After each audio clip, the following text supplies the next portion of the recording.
যাওয়ার পথে প্রতিমধ্যেই দেখতেছেন মরুভূমির মাঝখানে একটি রাখাল তার একটি ছাগলের পাল নিয়ে সে ছাগলকে মাঠে ঘাস খাওয়াইতেছে। হযরত ওমর ফারুক রাদিয়াল্লাহু তাআলা আনহু রাস্তা দিয়ে সফর করে যাইতেছে। হঠাৎ করে ওই রাখালকে ডাক দিছে, রাখাল এদিকে আসো। হযরত ওমর ফারুক রাদিয়াল্লাহু তাআলা আনহুর কথা মতো রাখাল তার কাছে চলে আসছে। রাখালকে হযরত ওমর ফারুক রাদিয়াল্লাহু তাআলা আনহু বলতেছেন, এরে রাখাল, এই যে আমি মরুভূমির প্রান্তর দিয়ে দীর্ঘ কয়েকদিন যাবৎ সফর করে তোমার কাছে এসেছি। আমি এই রাস্তা দিয়ে সফর করে অমুক রাষ্ট্রে যাব। রাখাল, আমি ক্ষুধার্ত হয়ে গেছি, আমি তৃষ্ণার্ত হয়ে গেছি। দীর্ঘ কয়েকদিন যাবৎ এই পথ দিয়ে আমি সফর করতেছি। আমার কাছে আর কোনো খাবার নাই, আমার কাছে কোনো পানি নাই। রাখাল, তোমার কাছে এই যে ছাগলের পালটা আছে, তুমি এই ছাগলের পাল থেকে কিছু দুধ দহন করে আমাদেরকে দাও। আমরা এই ছাগলের দুধ খেয়ে আমাদের ক্ষুধা, আমাদের তৃষ্ণা মিটাই।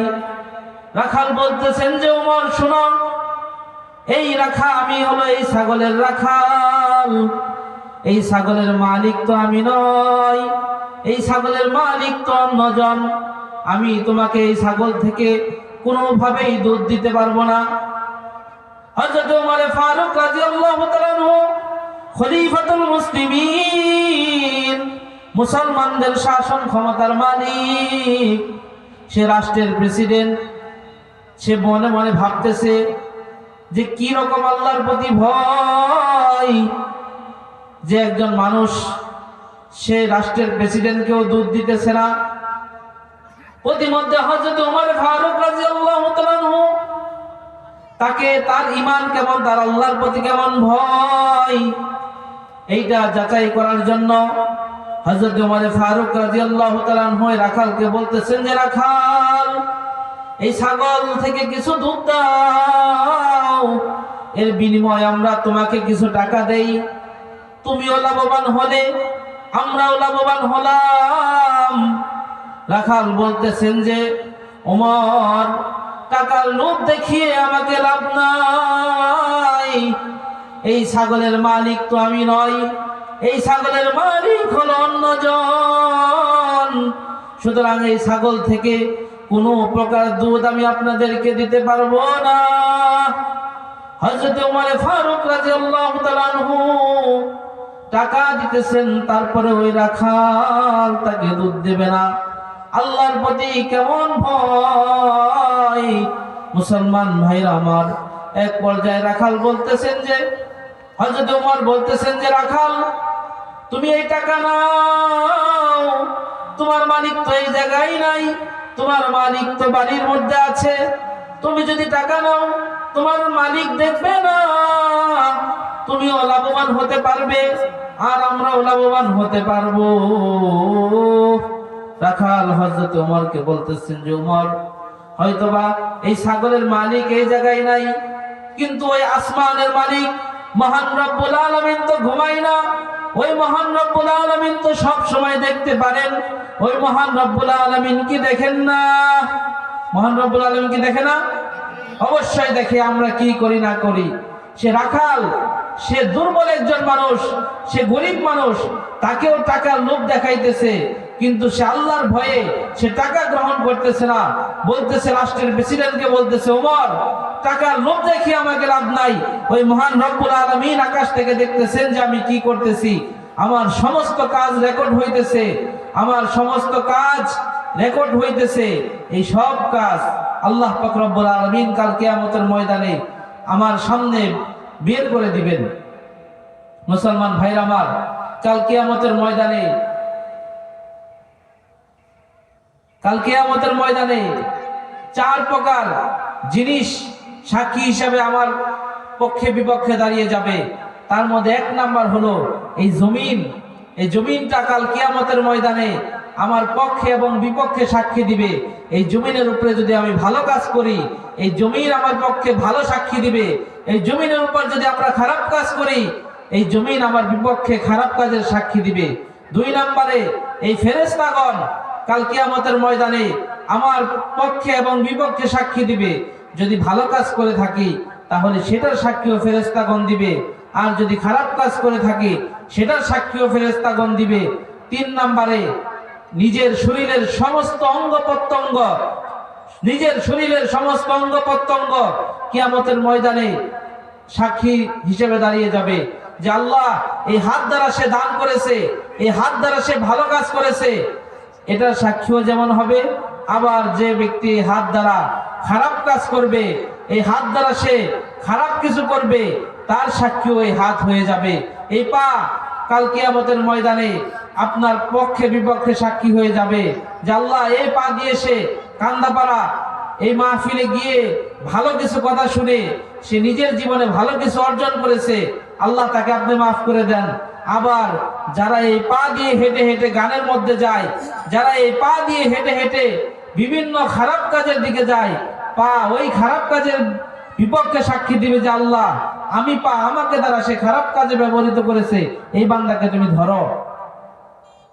মুসলমান ভাইরা আমার, 4 নম্বরে আল্লাহ পাক রব্বুল আলামিন নিজে কাল কিয়ামতের ময়দানে আমার পক্ষে বিপক্ষে সাক্ষী হয়ে যাবে।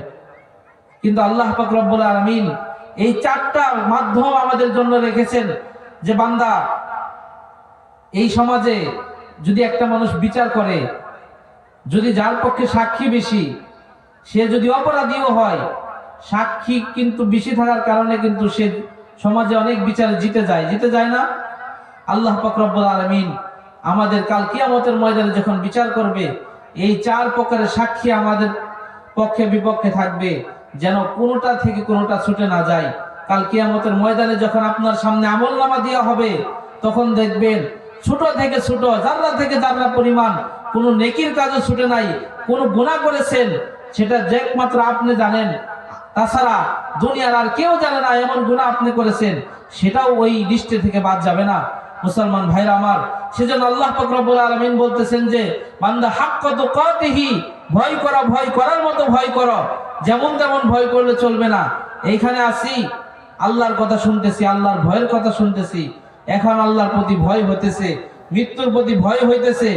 আবার যখন মাহফিল শেষে বাড়ি চলে যাব, ঘুম আসবো, সকালে উঠে দুনিয়ার সবকিছু শেষ, এরকম ভয় দিয়ে কাজ হবে? এরকম ভয় দিয়ে আল্লাহর কাছে পার পাওয়া যাবে? আল্লাহ পাক রব্বুল আলামিন নবী সাল্লাল্লাহু আলাইহি ওয়াসাল্লাম বলেছেন, আমিনু কামা আমানান নাস, বান্দা ঈমান আনো সাহাবায়ে কেরামের মতো, আল্লাহকে ভয় করো সাহাবায়ে কেরামের মতো। আজকে ইসলাম আমাদের কাছে, আমরা মুসলমান, এটা আল্লাহ পাক রব্বুল আলামিন আমাদেরকে উপহার স্বরূপ দান করেছেন, যার কারণে আমরা মুসলমান। আল্লাহ পাক রব্বুল আলামিন কয়েকটা জিনিস আমাদেরকে স্পেশাল গিফট হিসেবে দান করেছেন। তার মধ্যে 1 নাম্বার হলো আল্লাহ পাক রব্বুল আলামিন আমাদেরকে মানুষ হিসেবে এই দুনিয়াতে পাঠাইছে, বলেন সুবহানাল্লাহ। আল্লাহ পাক রব্বুল আলামিন যদি চাইতো অন্যান্য প্রাণীদের মতো গরু ছাগল করে পাঠাইতেও তো পারতো, এই দুনিয়ায় পারতো না? কিন্তু আল্লাহ পাক রব্বুল আলামিন গরু ছাগলের মতো করে পাঠাই নাই। আল্লাহ পাক রব্বুল আলামিন আশরাফুল মাখলুকাত, সৃষ্টি জগতের মধ্যে সবচাইতে উত্তম জাতি এই ইনসান করে আল্লাহ পাক রব্বুল আলামিন পাঠাইছে। এজন্য আমাদের শুকরিয়া আদায় করা দরকার আছে না? অবশ্যই দরকার আছে। মুসলমান ভাইরা আমার, এটা আমরা আল্লাহর কাছে চাই নাই, আল্লাহ পাক রব্বুল আলামিন আমাদেরকে গিফট হিসেবে দান করেছেন। 2 নম্বরে আরেকটি গিফট আল্লাহ পাক রব্বুল আলামিন দান করেছেন, সেটি হলো আমরা জন্মসূত্রেই জান্নাতি মানুষ, বলেন সুবহানাল্লাহ। বলবেন যে হুজুর কিভাবে জন্মসূত্রে জান্নাতি মানুষ? রাসূল সাল্লাল্লাহু আলাইহি ওয়াসাল্লাম হাদিসের মধ্যে বলেছেন যে যদি কোনো ব্যক্তি চুল পরিমাণ, জাররা পরিমাণ ঈমান নিয়ে সে কবরে যাইতে পারে, তাহলে ওই ব্যক্তি একদিন না একদিন সে জান্নাত পাবে, বলেন সুবহানাল্লাহ। আমাদের ঈমান আছে তো আল্লাহর প্রতি? আছে না ঈমান?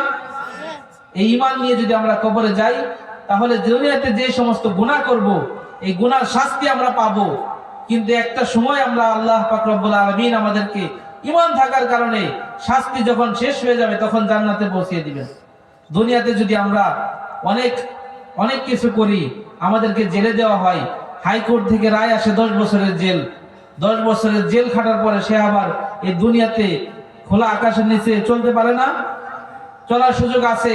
ঠিক আল্লাহ পাক রব্বুল আলামিন ওই আমরা যে সমস্ত গুনাহ করব আমাদের বিচার হবে, বিচার হওয়ার পর আবার আল্লাহ পাক রব্বুল আলামিন যদি ঈমান নিয়ে কবরে যাইতে পারি তাহলে আমাদেরকে জান্নাত দিয়ে দিবে, বলেন সুবহানাল্লাহ। এটা আমরা চাই নাই। আল্লাহ পাক রব্বুল আলামিন চাইলে তো আমাদেরকে হিন্দুর ঘরেও পাঠাইতে পারতো, চাইলে তো আমাদেরকে বৌদ্ধর ঘরেও পাঠাইতে পারতো, খ্রিস্টানের ঘরেও জন্ম দিতে পারতো, কিন্তু আল্লাহ পাক রব্বুল আলামিনের মেহেরবানিতে আল্লাহ পাক রব্বুল আলামিন আমাদেরকে জন্মসূত্রে জান্নাতি মানুষ করেছেন, করেন নাই? মুসলমান ভাইরা আমার, আরেকটি গিফট আল্লাহ পাক রব্বুল আলামিন দিয়েছেন, সেটা হলো 3 নম্বরে আমাদের জীবন বিধান হিসেবে কুরআনুল কারীম নামক এই গ্রন্থটা আল্লাহ পাক রব্বুল আলামিন আমাদেরকে দান করেছেন, বলেন সুবহানাল্লাহ। 104 খানা কিতাব আল্লাহ পাক রব্বুল আলামিন আসমান থেকে দিয়েছে, তার মধ্যে সবচাইতে শ্রেষ্ঠতম কিতাব হলো কুরআনুল কারীম, বলেন সুবহানাল্লাহ।